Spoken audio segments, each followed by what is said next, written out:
Middle Tennessee's only primetime news. This is Fox 17 News at 9, your Code Red station.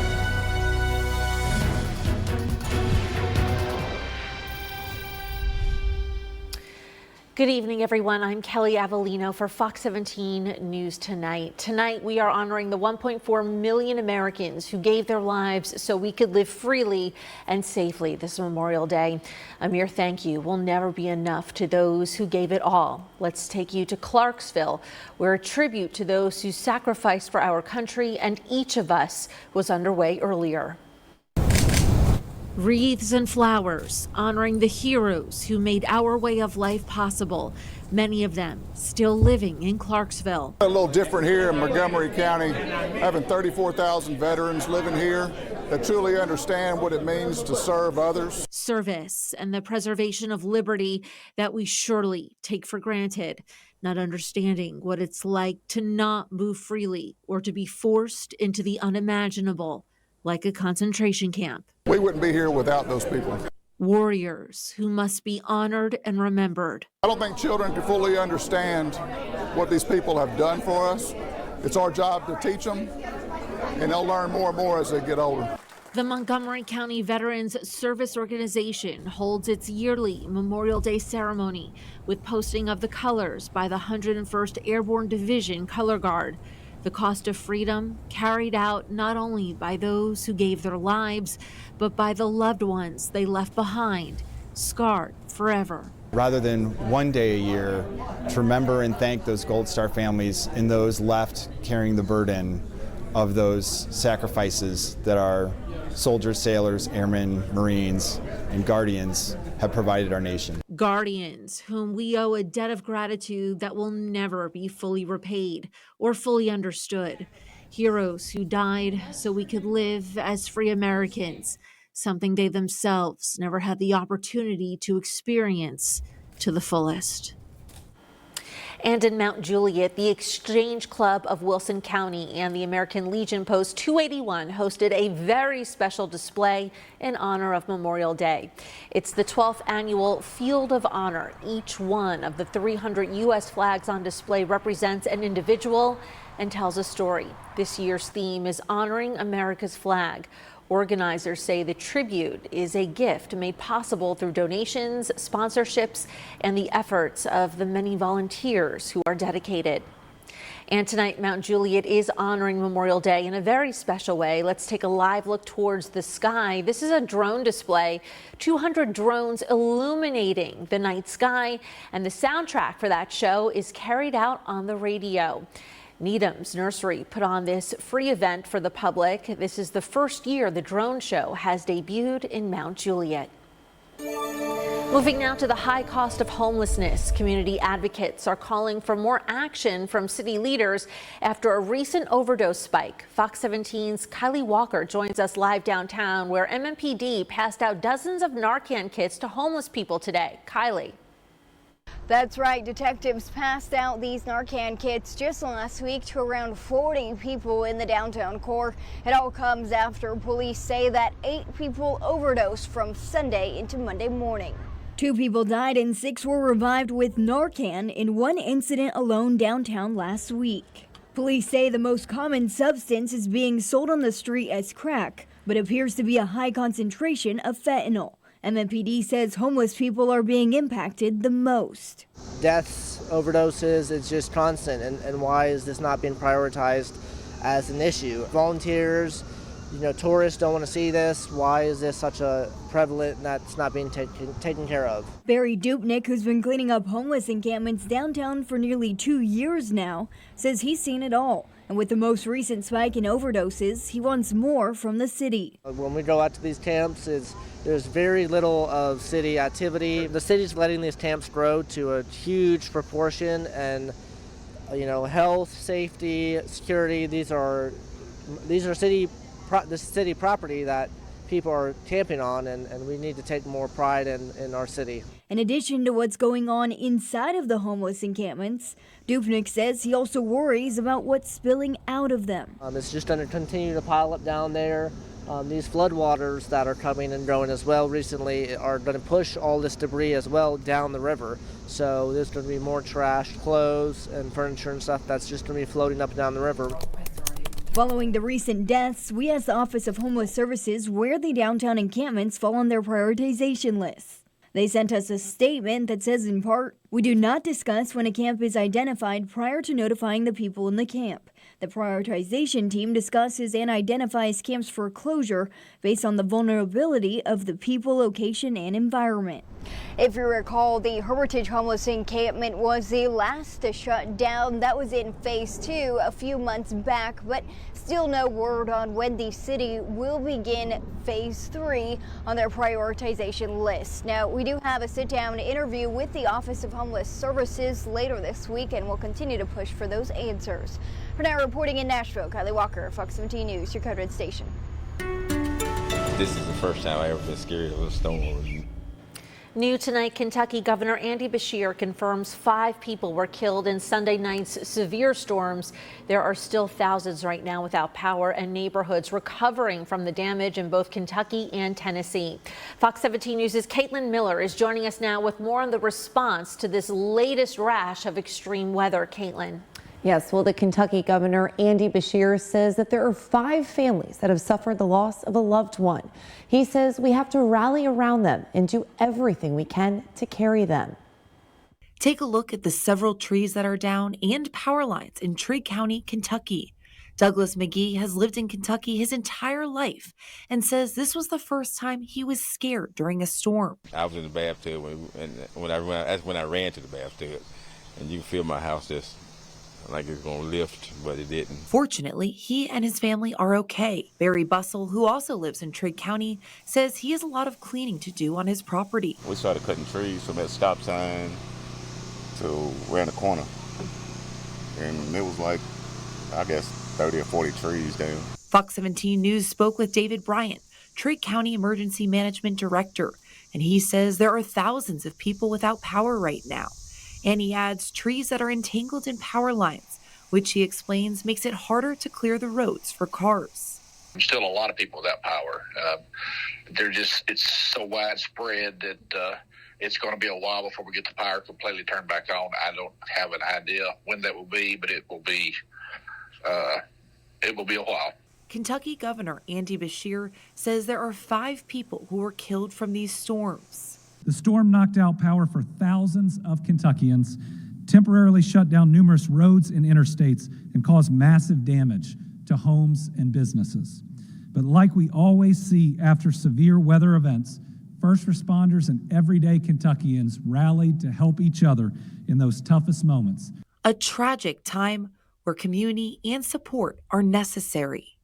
Bryant says it's going to take a long time to recover from these storms. Governor Beshear adds that there are a lot of agencies in Kentucky right now helping clean out and rebuild the impacted areas. Reporting live from in studio, I'm Caitlin Miller, Fox 17 News, your Code Red station.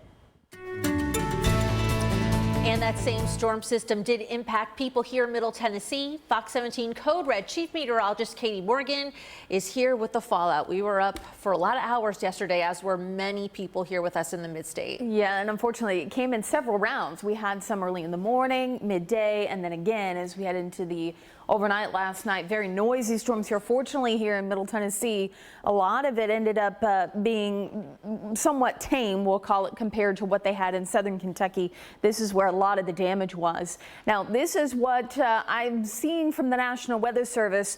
The likelihood of getting some crews out to survey some damage in these areas here. It's all in southern Kentucky. And it looks like we've got 4 areas that they're going to be looking at. The one in Christian County, this was a confirmed tornado on radar earlier in the morning. At Logan County, also looking at the potential for some tornado damage, as well as Simpson County and Cumberland and Clinton County. They're going to go out and survey damage there as well. The Christian County one, the only one that has been radar confirmed already, but it's going to take a good week before we probably hear some final numbers here. They are very busy, especially for folks at the National Weather Service in Paducah, where they have been dealing with a ton of damage in the aftermath of some pretty intense cells that we had last night. Things are quiet this evening here. Stray shower out toward the plateau. In fact, we had a few of those this afternoon, but you can see they are beginning to clear. Tonight, we will be looking at mainly dry conditions. In fact, a clear night already with those temperatures quite warm in the upper 70s. And we stay mild again as we head through the overnight down to about 62 here in Nashville. We'll talk more about some cooler air that's on the way and how long it will stick with us. That in your Fox 17 Code Red forecast. It was the worst shark attack in recorded history. A man survived from Middle Tennessee, and he tells the story that will just send chills down your back. It's next. Get accurate drive time. 96-year-old Edgar Harrell from Clarksville spent the last 25 years of his life telling his story of the USS Indianapolis. In his last television interview, Harrell describes the worst shark attack ever recorded in history. Dennis Ferrier has his incredible survival. To say I interviewed Edgar Harrell is not accurate. I listened to him. A story that glues you to your seat, mesmerizing, terrifying, and unforgettable. The USS Indianapolis had just delivered the components of the atomic bomb. 1,196 men on board, including a young Marine, Ed Harrell, who was just off the farm from land between the lakes. The ship was on its way to the Philippines when 2 Japanese torpedoes sunk the ship July 27, 1945. He saw men burning alive, saw men sinking, trapped in bunks, now tombs, cries and shouts in the dark. Kind of like an echo, abandoned ship, abandoned ship. I go over and get a hold of that rail and look out into the blackness of the night, and you just think life is over. This is the end of life. But to hold on to that rail, and as I tell the story today, I say that there's times when you pray, and there's times when you pray, and I looking out into the night thinking life is over. And with that, Ed Harrell leapt into the oily blackness. It is believed about 900 of the men made it into the water, but that water was full of oil and the men are covered in it, some blind now. But it was about to get worse. All the noise and commotion brought sharks, oceanic white-tip, man-eating sharks. Seeing your buddies gutted apart every little bit, you hear a blood-curdling scream, and you look, and there's a buddy out there, and all of a sudden you see fins. The body goes under, and momentarily, like a fish cork, it comes to the surface, and from there, then sharks. And you dare not to go and check, see who your buddy might be. Sometime later, though, you check him, you find out that the bottom torso is gone, or he's disemboweled. Now we're just losing men just every little bit. The men who drank salt water got saltwater poisoning. They go mad. Others die of dehydration after throwing up the oil they swallowed. By day 4, nearly 600 more men are dead. And the men who are alive are not floating, they are sinking. Their kapok jackets have lost their buoyancy after so many days in the water. We're swimming, having to swim. It's not floating out there in a kapok jacket, 6, 8 foot swells. Every little bit you look up on that swell up there and you see a body up there, and then that swell breaks and comes down and he hits you and he leaves part of the residue on you. You're going to wear that now. It's much easier to die than it is to live. All you have to do out there to die, quit swimming. Just quit swimming. But then on day 5, a U.S. plane flies overhead. It had a loose antenna. The pilot opens the hatch doors. He saw the sun hit the oil on our clothing, maybe not just ours, but he could see flashes of oil from that distance. When he got down much lower, he said as far as his eyes could take him, there was debris and boys. Later, they say we were scattered over 25 miles. 316 men survived, including Ed Harrell, but he was so broken he couldn't even talk about what happened until one day a family friend forced the troubled young man to tell it all. He barely got the story out, but afterwards. I saw that telling it helped me. It's the cathartic that I needed, desperately needed. Ed Harrell has told his story an estimated 500 times. He is 94 now, given less than a year to live, but he is happy. The last living Marine from the USS Indianapolis. His life has been a model of devotion. Your hand will lead me. He is a chaplain. He's been married to his wife, Ola, for 71 years. He praises God constantly. Every day I spend time praying and thanking him. He has kept his promises. Edgar Harrell told his story an estimated 500 times. His life was a model of devotion. A chaplain who was married to his wife, Ola, for 72 years. Thank you for your service, Mr. Harrell. I will never forget you. I'm Dennis Ferrier, Fox 17 News, your Code Red station. Things have been quite warm today, a lot better than what we had yesterday with the showers and storms, and really the past week has just been quite stormy for us. So nice to see a quiet pattern ahead, and that is exactly what we are going to see as we head into the next several days. We are drying out. A great week ahead with those temperatures, even a little below average for this time of year. And then we get into the weekend, we will discuss the potential for a few showers. It doesn't look too bad though. Next few days, if you've been putting off the yard work because it's been so stormy, you've got the green light to do so. Tuesday, Wednesday, and Thursday, we're green light. We're looking good. We'll see dry conditions and really comfortable air for this time of year. 77 our temperature right around 10 o'clock. We're up to about 82 by 2 o'clock, and we'll maintain mainly sunny skies as we head through the day with temperatures hovering in those low 80s, which is about average, if not a degree or two below. But what is more important is the fact that the air is drying out, so it's going to feel comfortable. Outside today it was a little sticky still, a little humid from the leftover rain that we had yesterday. It's all drying out now. The front is well to our east, so we will look at some pretty pleasant air over the next several days. I'd say by Saturday it will start to creep back up, and that'll be due to the potential for some rain coming in for Saturday and probably Sunday too. So the next several days here to take you through tonight, I mentioned the front is to our east.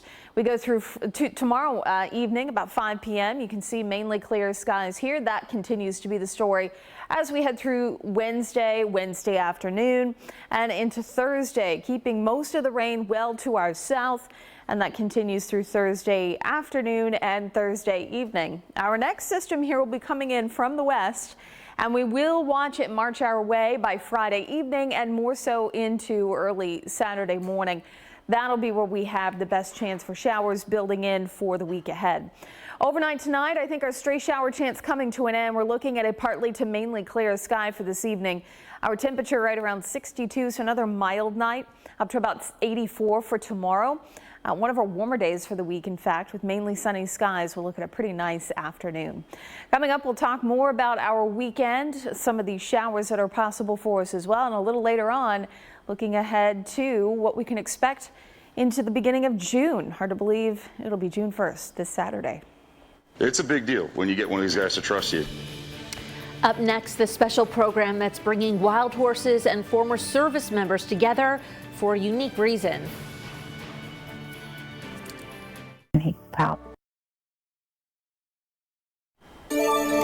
As Americans honor those who died while serving our nation, one business is making sure to help those veterans who are still alive. In Las Vegas, there's a new program that brings wild horses and veterans together in a very special way. The horses get care and the veterans get healing. Anyone that's been around horses kind of knows that they've got a real sense of empathy and a sense of compassion and loyalty to the right people and people that treat them right. The vets in the program say working with those horses is therapeutic. I did combat search and rescue. Specifically, it was called pararescue. Basically, you jump out of perfectly good airplanes and helicopters and go get people that need to be saved or are down in the water or behind enemy lines.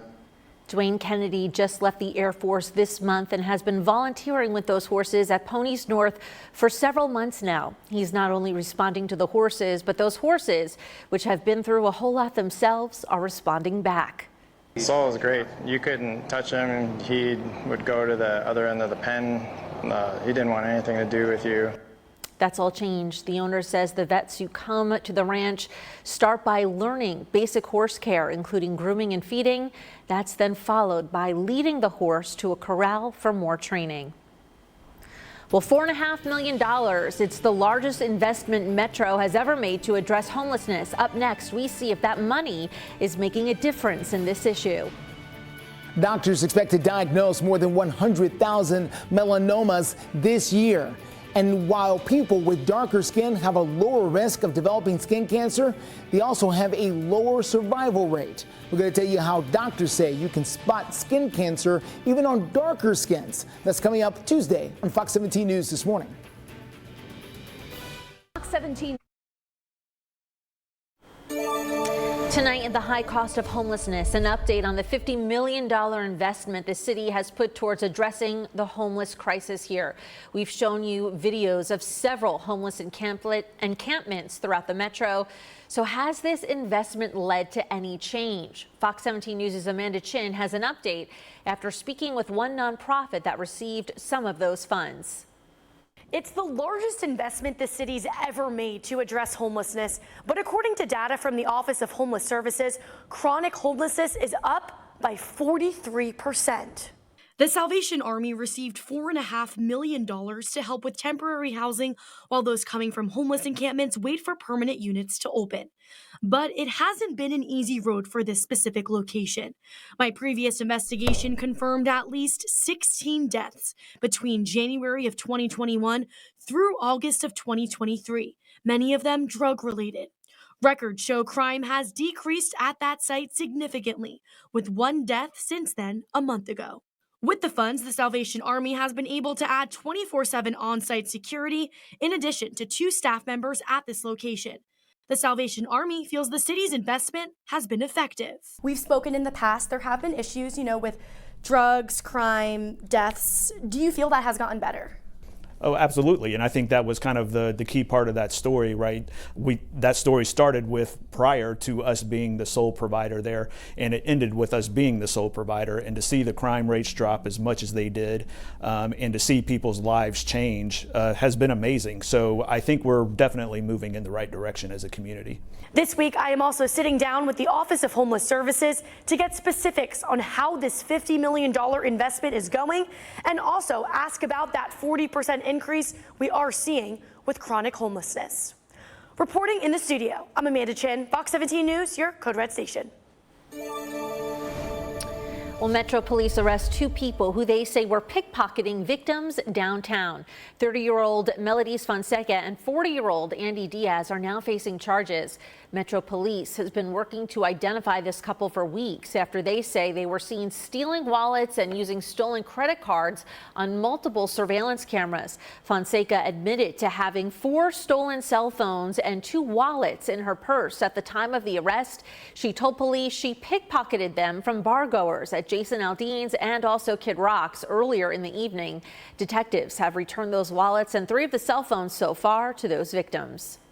Well, today's early morning storms brought on plenty of weather-related problems in Montgomery and Robertson counties. Those folks there having to deal with a whole lot of flooding. And in Springfield, one woman now has a big mess to deal with after the storm toppled a tree onto her house. You could see it there, that massive tree also blocking part of a nearby roadway. Anna Wigington says she knew those storms were coming and is very grateful that she and her pets made it out safely. I initially heard the crack, and with it being more in the high branches, I thought, well, maybe it's just a branch, and I just said, God, please don't let the tree fall in my house. And then I saw it coming and just ran away from the window, and my pets all scattered, and then it hit the house, and I just expected the bedroom ceiling to fall in, and it didn't. Survey crews still have to complete their work to figure out the cost of all of this damage. It could take several days to get that full scope. We'll keep you updated. And severe weather and deadly tornadoes over this Memorial Day weekend did kill nearly 24 people, including several children in Texas, Oklahoma, and Kentucky. Fox weather correspondent Max Gordon has more. Storms shifting east Monday as millions traveling home on Memorial Day were forced to make their way under severe weather warnings. In Kentucky, the state's governor issuing a statewide emergency declaration, confirming there were several weather-related deaths and that Sunday's severe weather and tornadoes left more than 174,000 without power. It could be days until power is restored because there was significant damage to the power infrastructure. Across southern states and into the Great Plains, the deadly storms leaving a trail of destruction, killing nearly 24 people in Oklahoma, Arkansas, and Texas over the holiday weekend. I thought I was going to die for sure. North of Fort Worth, tornadoes obliterating homes and vehicles in the tiny farming community of Valley View, Texas. We just ran back into the house, got into the bathroom, and I got my stepdad down. He's an older man, and got him down and my son down, and we just made it through it. It's crazy. At this Shell station, dozens of people sought shelter during the tornado. I mean, it's just beyond imagination what happened here. And after a challenging weekend for travelers, meteorologists warn the Northeast big travel hubs could encounter more significant storms into the evening. We could see additional severe thunderstorms here in Texas and into the Great Plains through Tuesday, complicating cleanup efforts. In Valley View, Texas, Max Gordon, Fox News. And as we head through the week here, the good news is we are looking quiet compared to a very active several days that we saw over the past 7. Live look here from our downtown sky camera. Again, quiet night around the area. Temperatures tomorrow going to be warm again. We'll top off around 85 here in Nashville. Clarksville right around 80 degrees with 82 in Murfreesboro. Slightly cooler out towards Crossville, even Cookeville right around 77 for the afternoon. And again, looking at mainly sunny skies, maybe a few clouds as we go through the afternoon hours. Then we look ahead to the weekend. Not too bad. Temperatures will be in those low 80s. We will have a pop-up thunderstorm chance each day, but I do think that we are looking at many dry hours. So it won't be one of those situations where we're seeing rain all day. Kind of run-of-the-mill pop-up storms that pop up in the afternoon due to the afternoon heating and then taper off as we head into the evening hours. We'll talk more about how the first couple of weeks of June look. That in your Fox 17 Code Red forecast. More deadly strikes on civilians in Gaza as Hamas launches rockets on Tel Aviv. I'm Atral Nashar with the latest in the Middle East as ceasefire talks could start back up as soon as Tuesday.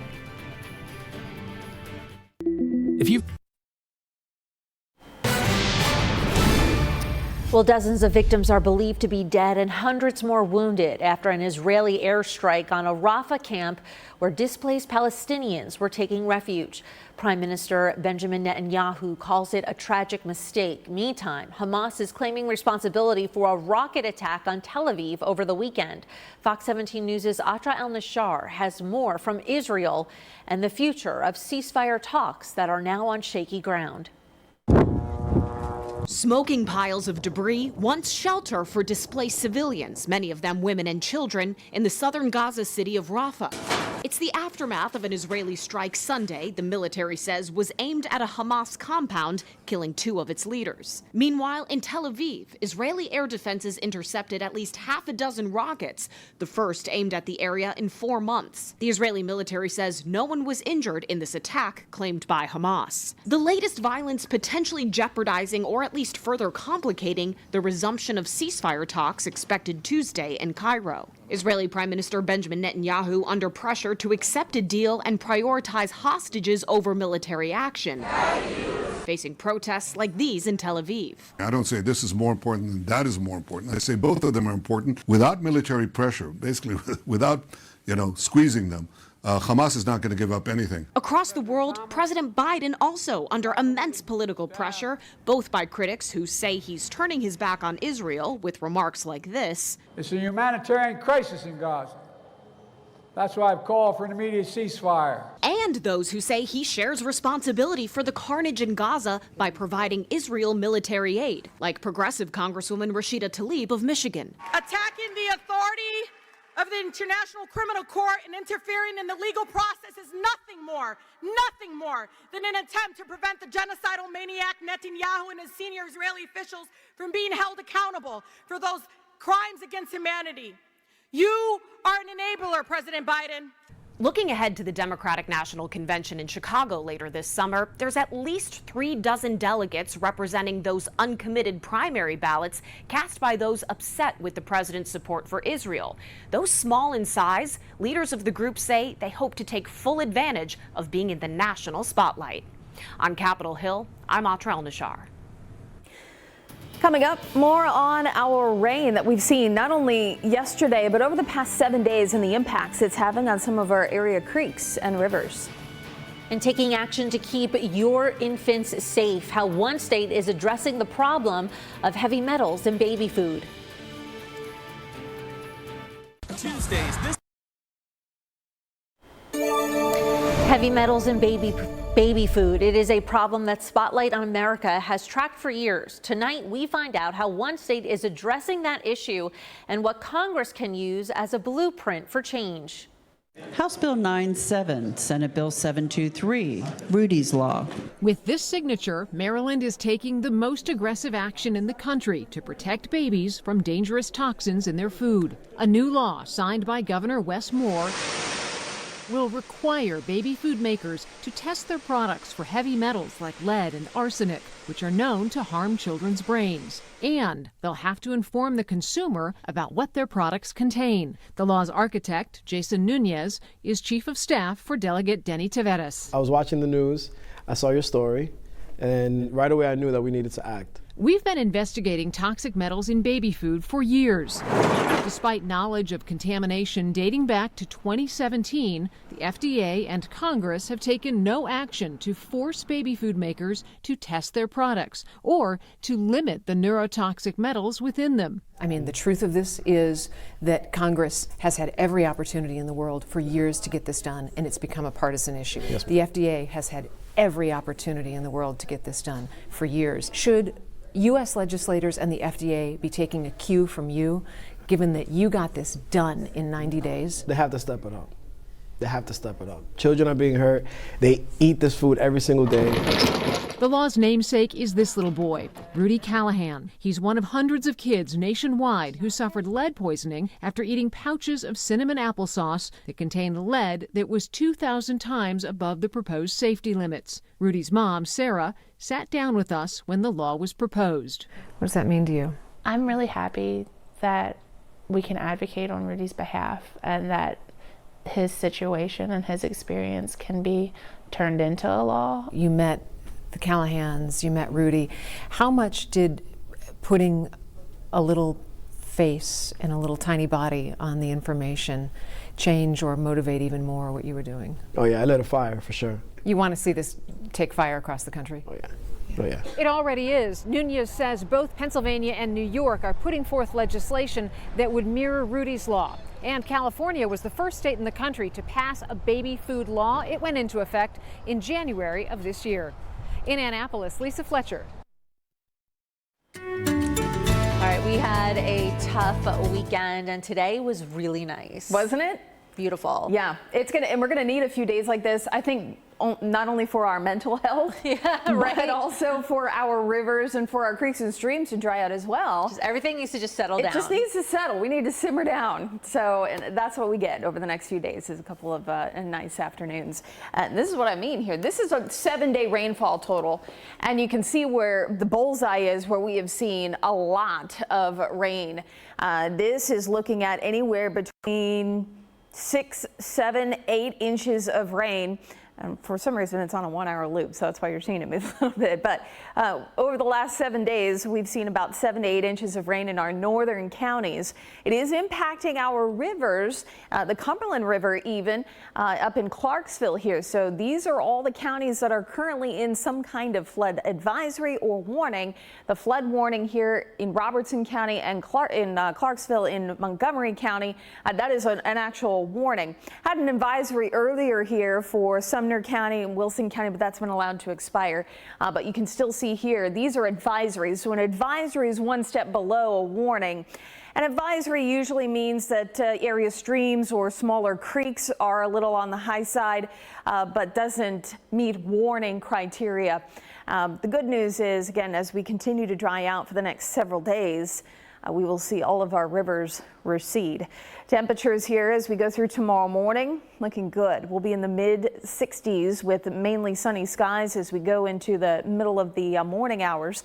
And again, as I mentioned earlier, most importantly, the air is drying out, so it really will make for some great exercise outdoors for the next couple of days. So then I thought we'd look ahead as we welcome June on Saturday. This is looking at our 8 to 14 day outlook, so it's going to take us from the 4th, which is the beginning of next week, to the 10th. And you can see we've got a nice little bullseye here in Nashville and Tennessee and Kentucky. Slightly below average temperatures possible here. You can easily see the red bullseye. That would be above average for temperatures out on the West Coast, but maybe looking at temperatures a little below average for us here in Tennessee and Kentucky. Again, average is low 80s, so we wouldn't be looking at really cool weather, but just a little below average, potentially upper 70s maybe to around 80 degrees. Here's a look at the 8 to 14 day precip outlook. This is again the 4th through the 10th, kind of in that what we call equal chance category where we don't really see signals strong enough either way for below average precipitation or above average, but you can see where we are looking at some of those extremes up in the Dakotas and then down in the south. As we take a look at your 7-day forecast, again, next couple of days are looking good. Really, for the end of May and the beginning of June, can't complain about this forecast. Temperatures right around 80. I want you all to note the overnight lows early Thursday and Friday morning, very comfortable in the mid-50s. That's a nice slide as far as temperatures go from the mid-50s to around 80 for the afternoon. Very nice, indicating again that the air will be comfortable and dry. Well, children on trial, it's a growing problem in the United States. We'll see what law enforcement is doing about that major issue. Fox 17 News. This week on Full Measure, Cheryl Atkinson is speaking with a Florida sheriff where 3 children are now facing trial for allegedly executing 3 other juveniles. Prosecutors say all 6 were out together planning robberies to get marijuana. Sheriff Billy Woods addresses the juvenile crime wave. It has increased over the years, slowly, sadly. Juveniles are beginning to, know that there's no accountability to what they do, to their actions. From it could be small crimes, it could be very large crimes like we've had here in Marion and which is going on across. So it's increased. And I look at it and the way from my view, I'm going on 34 years in law enforcement. And it truly boils down to the accountability, not just from any one particular entity. Parents will blame everybody else for their kids' actions. Regardless of the wrongdoing, they blame everybody else except for their own child and don't hold them accountable. And I know what we're about to discuss is our triple homicide. You look at each of those kids, those juveniles, it ain't the first time they've done something wrong. They've done other things wrong, and they don't do that again. Don't do that again. Did there used to be more accountability for juveniles? Did the law used to be stricter on them? Or this spike in juvenile crime over time is a reflection of these other factors, like you say, deteriorating family units? The law hasn't changed drastically. I think it is all these other factors. Has what's changed. It's not necessarily the laws. It seems like in the past decade or more, law enforcement and the courts, the system has determined, with data that seem to back them up, that when you do tough things to juveniles, it just makes certain they will continue to commit crimes, and if you lock them up, that's their destiny for the future. But if you work with them and maybe, as you say, forgive them or don't punish them as harshly, that was supposed to provide better outcomes. Really? Then why do we have the problems that we have right now? And you can see more of that story at fullmeasure.news and also more of Cheryl Atkinson's investigations every Sunday night at 11 right here on Fox 17. And today, America honors fallen servicemen and women who made the ultimate sacrifice. Up next, how many of you spent part of your day doing just that?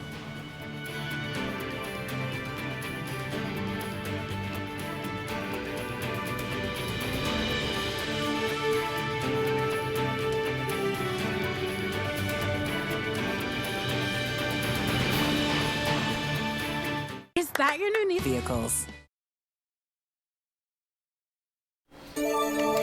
And we want your input tonight. Right now, our social media poll is asking, did you honor those who served our country this Memorial Day? 87% of you said yes.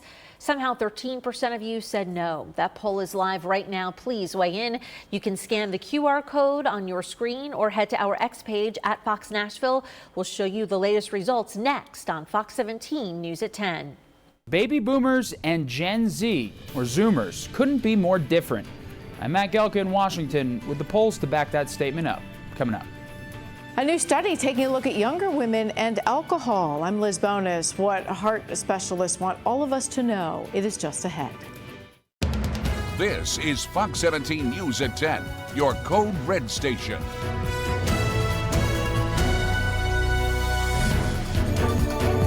Continuing coverage tonight as Kentucky Governor Andy Beshear confirms 5 people were killed in Sunday night's severe storms.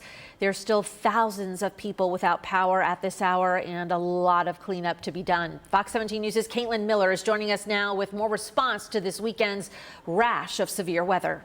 Kelly, Kentucky Governor Andy Beshear says the storm shut down numerous roads and interstates and caused a lot of damage to homes and businesses. Now take a look at the several trees that are down and power lines in Trade County, Kentucky. Fox 17 News spoke with David Bryant, the Trade County Emergency Management Director, and he says there are thousands of people without power right now. And he adds the trees that are entangled in power lines, which he explains makes it harder to clear the roads for cars. We're trying to clean the roads, clear the roads where they can get through, make traffic passable. Brian says it's going to take a long time to recover from these storms. Now, Governor Andy Beshear says that we really need to rally around the families who lost loved ones and support each other during this tragic time. Governor Beshear adds there are a lot of agencies in Kentucky right now helping clean up and rebuild the impacted areas. Reporting live from in studio, I'm Caitlin Miller, Fox 17 News, your Code Red station. Why is this such a prevalent that's not being taken care of? In the high cost of homelessness tonight, Nashvillians are fed up with the lack of progress in shutting down homeless camps. This comes after police say there was a noticeable spike in overdoses downtown. Now, according to MMPD, 2 people died and 6 were revived with Narcan in the downtown core from Sunday to Monday morning last week alone. Police say the most common substance being sold on the street right now appears to be crack, but it's got a high concentration of fentanyl. Police say homeless people are impacted the most here. Last week, MMPD passing out dozens of Narcan kits in response to this, but Nashville resident Barry Dupnick, who's cleaned up encampments downtown for more than a year now, tells us he wants to see more action from the city. Deaths, overdoses, it's just constant. And why is this not being prioritized as an issue? Volunteers, tourists don't want to see this. Why is this such a prevalent that's not being taken care of? Now, we asked the Office of Homeless Services where the downtown encampments fall on their prioritization list. They sent us a statement that says, in part, we do not discuss when a camp is identified prior to notifying the people in that camp.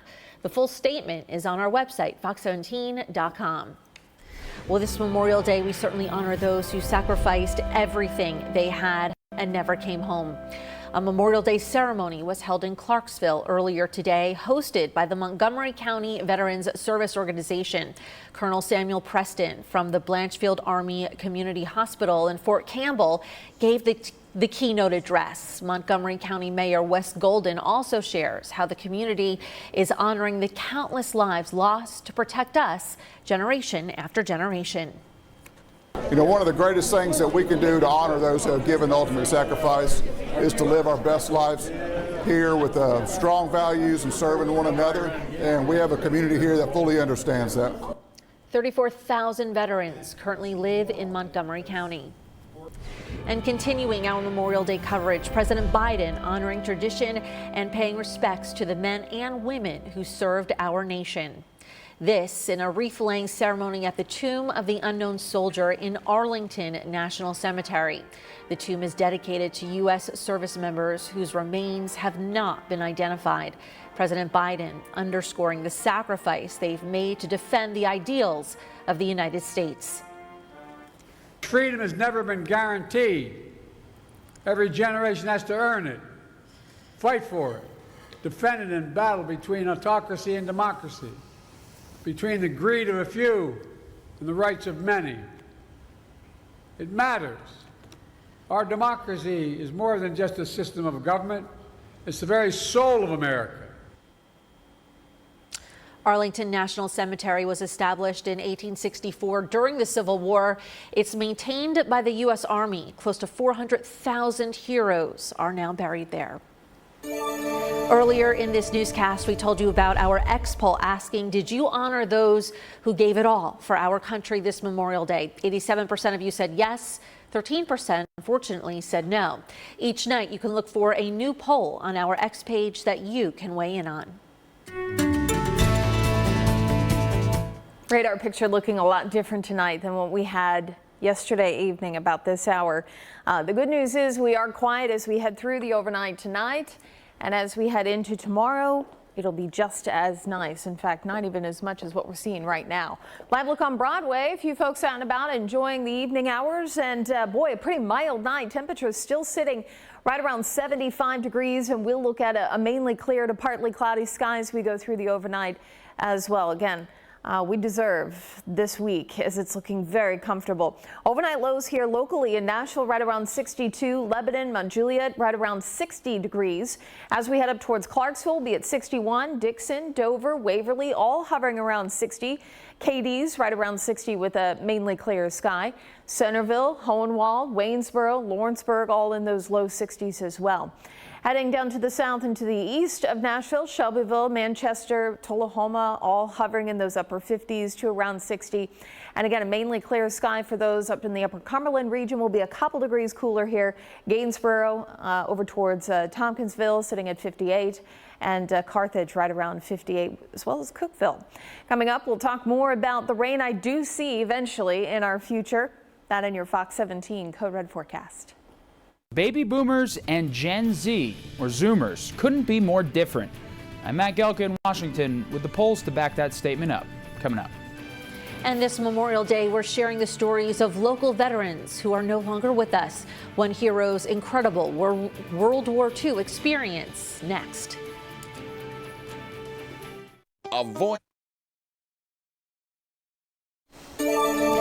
In politics, generational differences have always been a given, but as Fox 17 News' Matt Galka shows us, the gap between the old and the young on some core issues has never been wider.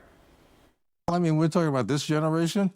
I don't know what this generation is all about. I don't either. It's a whole new thing. Well, they're fragile. Young people have been a frequent target of television host Bill Maher. He ripped them on his Club Random podcast last month, but it wasn't for lack of confidence. They don't know anything, but it doesn't sap their confidence in still opining on everything as if they did know something, like about Gaza. Free Palestine! Pro-Palestinian protests that engulfed college campuses this year emphasize how important the issue is to young people.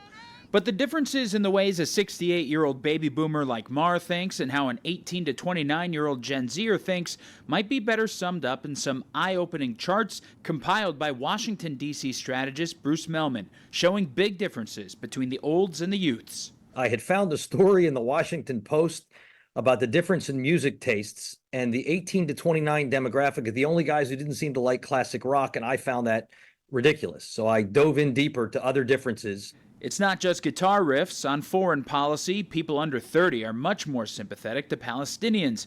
But over 65, it's the complete opposite, with much more support for Israel. 52% of Gen Zers say they're politically independent, doubling the 26% of boomers. Young people are less likely to back capitalism compared to seniors, and Gen Zers are more likely to support socialism compared to their elders. But to Mehlman, maybe the most startling numbers involved patriotism. 76% of boomers say patriotism is very important to them, with just 32% of the kids saying the same. True love of country is aiming to make it a better place. If younger people are quitting on religion and they're quitting on political parties, I hope they're not quitting on the country. So do baby boomers and Gen Z agree on anything? Well, oddly enough, it might be money. A survey from late last year had boomers and zoomers both say around $126,000 a year would make them happy. But for millennials, it was more like $500,000. Reporting in Washington, I'm Matt Gelka. A Clarksville man who helped General Patton win the Battle of the Bulge. But when you meet Dr. Frank Willard, he wants to talk about other things. His amazing story next. And coming up, we'll talk more about the week ahead, including how long a slightly cooler pattern looks to stick around. Liberty Mutual customized my. Continuing our Memorial Day coverage and those who served our country, Dr. Frank Willard died at the age of 104. Many people in Clarksville knew him as a friendly family dentist, but he was also a hero in the Battle of the Bulge. Fox 17 News' Dennis Ferrier has his story. It is always an unforgettable experience to meet a World War II veteran. When we interviewed Dr. Frank Willard, he was 100% deaf, but that didn't stop him from a lively interview. Dr. Frank Willard is out on the front porch for his birthday parade. Happy, happy, happy birthday. Nearly every greeting is punctuated with a chuckle. Happy birthday.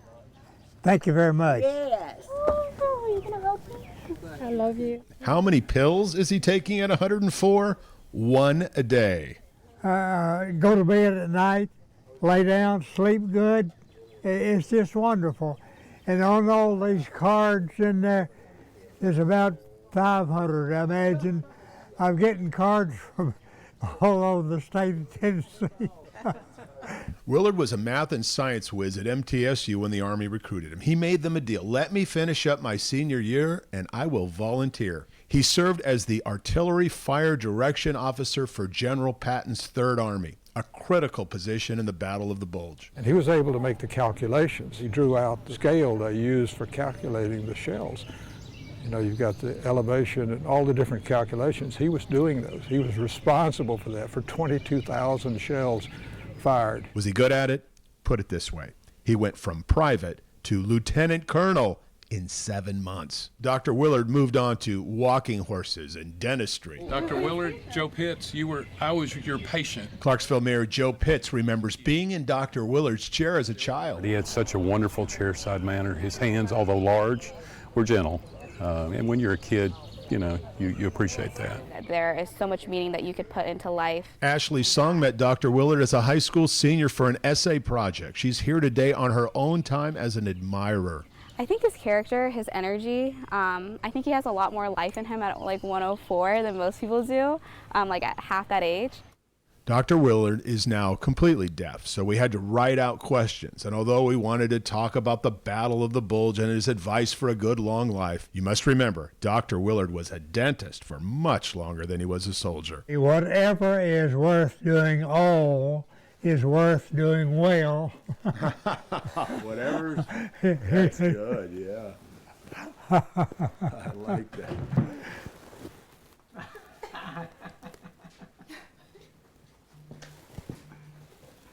Okay.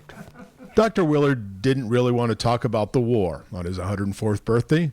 After all, it was not a highlight of his life. It was terrible.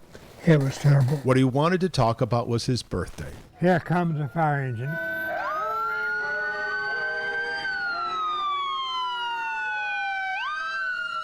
And the people. I love you. You're the bestest neighbor. The wonderful people who came to see him. I feel good. I've got a wonderful family, wonderful neighbors. Look at all the neighbors around. Look at them. They came to me. Isn't that something? Dr. Willard lived by a very simple motto he learned in the 3rd grade. Quote, "What is worth doing at all is worth doing well," unquote. Thank you for your service. I will never forget you. I'm Dennis Ferrier, Fox 17 News, your Code Red station. A true hero indeed. Moving to sports news, legendary NBA big man Bill Walton has died. The UCLA star, who went on to become an NBA Hall of Famer and star broadcaster, had a prolonged fight with cancer. He was a league MVP, two-time champion, and member of NBA's 50th anniversary and 75th anniversary teams. Walton overcame a stuttering challenge to become a longtime broadcaster with both NBC and ABC ESPN. He was 71 and will certainly be missed. And we are getting a new look at the devastation in northern Texas caused by that severe weather that rolled through this past weekend. You're looking at Valley View, where a woman and her young children were killed when a tornado uprooted their trailer home. At least 7 people were killed in Texas after the storm system took 21 lives in all across 4 states. Texas Governor Greg Abbott declared a state of emergency for 4 additional counties yesterday. He says close to 100 people right now are battling injuries. Well, we are finally drying out after a very long last week with rain, thunderstorms, tornado warnings, severe thunderstorm warnings. And the good news is we'll be looking at drier weather for the week ahead. The National Weather Service does have 4 surveys planned, all of those in southern Kentucky, but will likely be most of the week before we know all of the details from those storms. They have quite a few, unfortunately, storm paths to get through, some much larger ones than what we experienced in southern Kentucky. So they're out surveying a couple of those today, and they'll get to a few more in our neck of the woods as we head a little bit more into the middle of the week. Finally drying out as we head through again the next few days here. Great week ahead. In fact, we'll be a few degrees below average for a couple of days at least. And the weekend outlook, not terrible, but we'll talk about it. Next few days, if you've been putting off that yard work because of the stormy weather, you've got the green light for the next few days. Tuesday, Wednesday, and Thursday, all good with mainly sunny skies and comfortable too. The air won't be feeling too humid. Tomorrow, temperature around 77 at 10 o'clock. We're up to about 82 by 2 with mainly sunny skies, and we'll maintain a sunny sky, maybe a couple clouds. Other than that, we're really looking good here. Most importantly, I touched on this a moment ago, the air is drying out. It was a little sticky today, but the air is going to dry out as we head into Tuesday, and it'll stick around through Friday before we start to see that humidity on the rise again. That will be just in time for Saturday and Sunday, which will bring in our next chance for rain. But this time of year, we take those nice, comfortable days while we can. And we have this cold front to thank for that, so the air will continue to dry out as we head through tomorrow evening. You can see through 6 p.m. Mainly dry. That continues through Wednesday, Wednesday morning, Wednesday afternoon, Wednesday evening. We do have some showers to our south and to our west, so we'll likely see at least a little bit of high cloud cover out of our southern counties closer to the Alabama border. And then as we head into Thursday afternoon, we continue to see mainly clear to partly cloudy skies here, but we will be tracking our next system coming in out of the south and from the west. The good news is I don't see severe weather or organized severe weather to be a big problem for us. This time of year, it's always possibly 1 or 2 strong thunderstorms, but as far as organized severe weather goes, that is not going to be the case for us right now. That's the way it looks for this weekend. Temperature around 62 for the overnight. Tomorrow around 84 with mainly sunny skies. And the next 7 days, really for this time of year, we'll take it. Want to note too those overnight lows for Thursday morning and Friday morning in the mid 50s to the low 80s in the afternoon. Well, cracking down on a growing epidemic, how one advocate says schools can help cut down on juvenile crime. He piled right. This week on Full Measure, Shaw Atkinson looked into America's juvenile crime wave. She spoke with Marion County, Florida Sheriff Billy Woods, who's been very outspoken on this issue. Last year, 3 children there were murdered execution style, and the other 3 suspects, children as well. School systems need to stand up stronger. We need to hold parents more accountable. And because sometimes parents want to be friends to their kids rather than to be a parent. And what the future holds, I don't know. I wish I had a little ball that could tell us what to do, where to go, how to change this. I don't have no immediate solutions. I do know if we don't change, it's only going to get worse. What do you think will happen? What is most likely to happen to these 3 boys? What's most likely, they're going to be convicted. They're going to face, it's hard to say. Personally, you know, I got to be careful, but they need the full extent of the law. Because I'm here to tell you, I sat and watched the interviews. Now, I wasn't in the interview. I watched it through video, okay, while it was being conducted. There was zero remorse. There was zero concern of the actions of which each of them did. They thought nothing of taking a human life.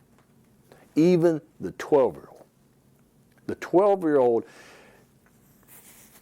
having two boys, when you know as a parent they've done something wrong, so when you go to get after them, to discipline them or to get out what they did out of them, you can tell when the kid breaks. You can tell when your child knows they've done something wrong and they sincerely know that they've done something wrong. As a parent, I know it, because they will begin to bawl, they will begin to cry, and they beg, I'm so sorry. This 12-year-old? No. Cried once when we finally got the question answered. And then when the question was switched, those tears dried up just like that. Now, when my boys' tears dried up, I knew they didn't understand a freaking thing that I just told them. They deserve exactly what the law says they deserve in punishment, because they have no regard, no concern for another human life. And all three of them took 3 human lives from this planet. Are they entitled to leniency or shorter sentences because they were juveniles? No. Okay, None so they're whatsoever. going to be treated like adults. Correct. They've been adjudicated, or they will be tried as adults. All 3 of them will be, like they should be. So they could be in prison for life. That's exactly right. At minimum. And truthfully, that's where they should be. Potential death penalty? Yep, it's on the table. Now you can watch a replay of Cheryl's story at fullmeasure.news and a new episode of Full Measure every Sunday morning at 7:30 right here on Fox 17. A new study taking a look at younger women and alcohol. I'm Liz Bonus. What heart specialists want all of us to know, it is just ahead.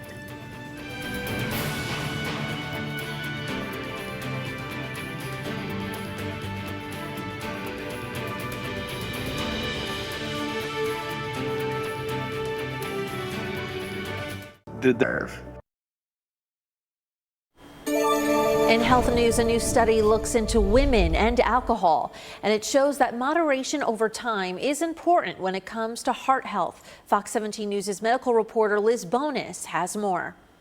Hey there, hello to you. This new study says younger women who reported drinking 8 or more alcoholic beverages per week, more than 1 a day on average, were significantly more likely to develop coronary heart disease compared to those who drank less. It was presented recently at the American College of Cardiology's annual scientific session. The risk was highest among those who were binge drinkers. In other words, not drinking for days, but then having as many as 3 to 5 drinks at one time. Somewhere between 30 to 50% of women will develop coronary disease as a result of alcohol consumption, drinking more than 8 drinks a week. Additionally, it also talks about the fact that when women binge drink, they're up to 70% more likely to develop coronary disease. The study was focused on 18 to 65-year-old adults, and researchers wanted to find out why heart attacks and other forms of heart disease are on the rise in younger populations in the U.S. There is big concern about worsening health outcomes. At the same time, alcohol use and binge drinking have become more common among women than in previous decades. Nicole Mullins, a nurse practitioner with the heart team at Ohio's Christ Hospital, says the danger to the heart seems to come with a pattern of overconsumption of alcohol at one time. It's those insults to the heart and the vessels that cause that disease to develop over time, and sometimes very rapidly. What this really tells us is that a drink a day or a drink every other day is different, it appears, on the heart than trying to bank it or store it up to drink, say, only on the weekends. Something our nurse practitioner says that we should all consider as we learn more about younger women and heart attack risk. With your health news, I'm Liz Bonus reporting. All right, and how are we looking for tomorrow, Katie? Things looking pretty good. We'll be in those low 80s for the afternoon, topping off right around 84. So mainly sunny skies as we head through the next several days. And most importantly, we're drying out, so it's not going to feel too sticky or too humid. But I do see some showers moving in as we head toward the weekend. It's not going to be a washout, so just some run-of-the-mill pop-ups. And boy, June 1st coming in on Saturday. Exciting summer already. And we'll see you tomorrow on your way into work.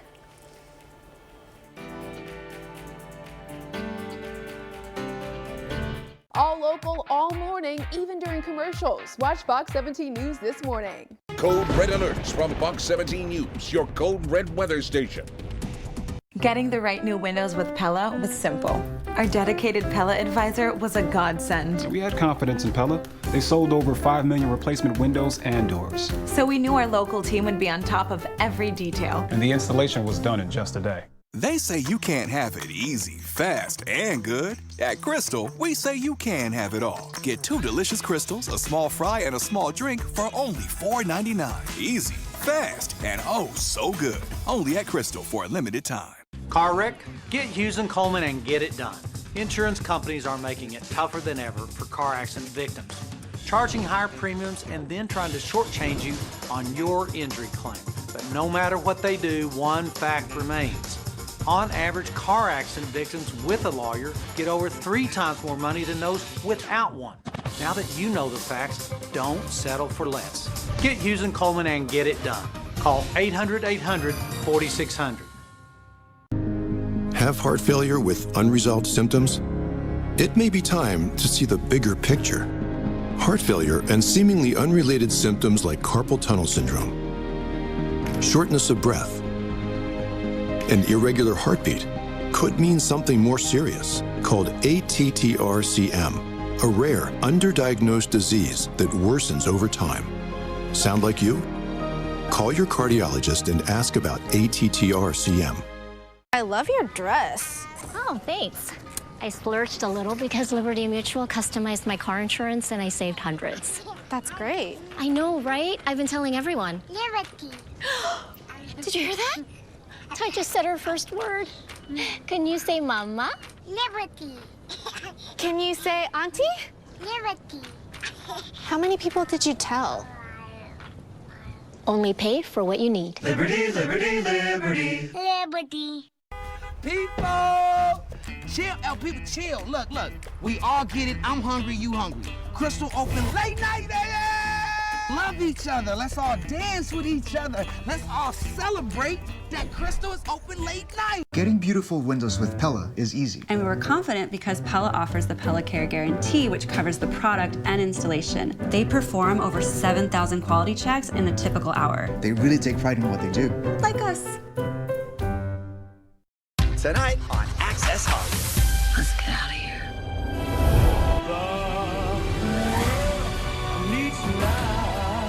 Two Oscar winners collide for the Wild Joker sequel. So is it a musical? Access breaks down Joaquin Phoenix and Lady Gaga's journey to this dark romantic tale. Let's get it. Dr. Johnson, would you care to weigh in on the rumors? Oh, how the rumors fly on Days of Our Lives, but count on my cameo appearance to bring out the undeniable truth. It's over. We're done. This ain't Texas. This button-down retails for $35. And boy, howdy, Beyonce's Cowboy Carter has got cowboy core fashion trending. How you can get the looks for less. It's all about more is more. Lady Gaga's twisted love story. Welcome to Access Hollywood. I'm Kid Hoover with Scott Evans up here at Universal Studios Hollywood. Yes, and it was in New York where Lady Gaga and Joaquin Phoenix filmed Joker Folie à Deux, which translates to madness or folly for two. And the two Oscar winners are combining their star power and their musical talents for the highly anticipated sequel. Let's get out of here. Joaquin's Joker and Lady Gaga's unhinged Harley Quinn escape from a mental asylum. And fall madly in love to the tune of the 1965 classic, What the World Needs Now is Love. Not only do we see Gaga take on the iconic role of Harley Quinn for the first time, but we're also learning Joaquin's character seems to be heavily reinvented. Unlike the first movie, Folie à Deux enters the musical genre and is expected to include 15 numbers. We use music to make us whole. While the director Todd Phillips reportedly has said he doesn't really consider the movie to be classified as a musical, he does admit music is an essential element.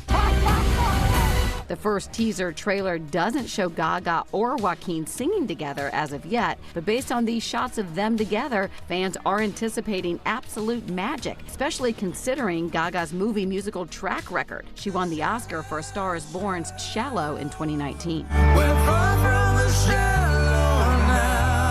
It's not about winning, but what it's about is not giving up. And Joaquin has already proved his stellar singing talents. In 2005, he shocked critics with his Oscar-nominated portrayal of country legend Johnny Cash in Walk the Line. I keep a close watch on this heart of mine. The first Joker earned 11 Oscar nominations, which of course include